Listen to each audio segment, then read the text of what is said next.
Okay, so here is a couple of tips for using YouTube TV on a Roku at least, and I think it's probably similar elsewhere. If you want to use the live guide, which here's your home screen for YouTube TV, and you go to the live button, and you want to use your home screen here, or your guide here. If you go down, and then you have to go to the left to where you're on the column with the station icons, and then you go up to this. You can't really see it because of the exposure, but there's a little icon for sorting there. If you hit that, it will let you sort by default, which I don't know who would like that, but you can sort by custom, which you can actually create a custom guide on the YouTube TV app from a smartphone or a tablet, or you can use a web browser and you can create a custom guide. It won't let you do it on the Roku, but if you do it from the other device, it'll show your custom guide here on the Roku. Once you do it, it's associated with your account. Most watch is pretty handy.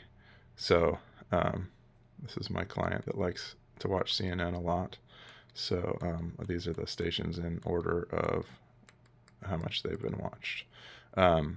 That's pretty handy. So you don't have to poke through the whole guide. Oops, I didn't go up enough.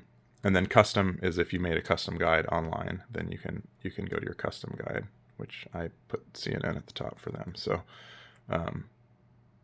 then you can leave channels out, only have 5 channels on your custom guide or 10, whatever you want, and have them in any order that you want so that you can find stuff quick instead of having to scroll through a million channels.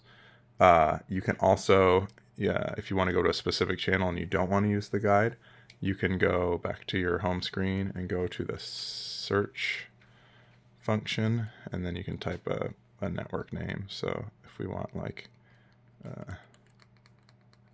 ESPN, there's ESPN. And then that takes us to the ESPN page where you can see what's on live right now, which that is what I just did was the same as going to the guide and then scrolling to find ESPN, and then this would have been the entry in the guide on ESPN. So just a couple of tips to make navigating live TV easier.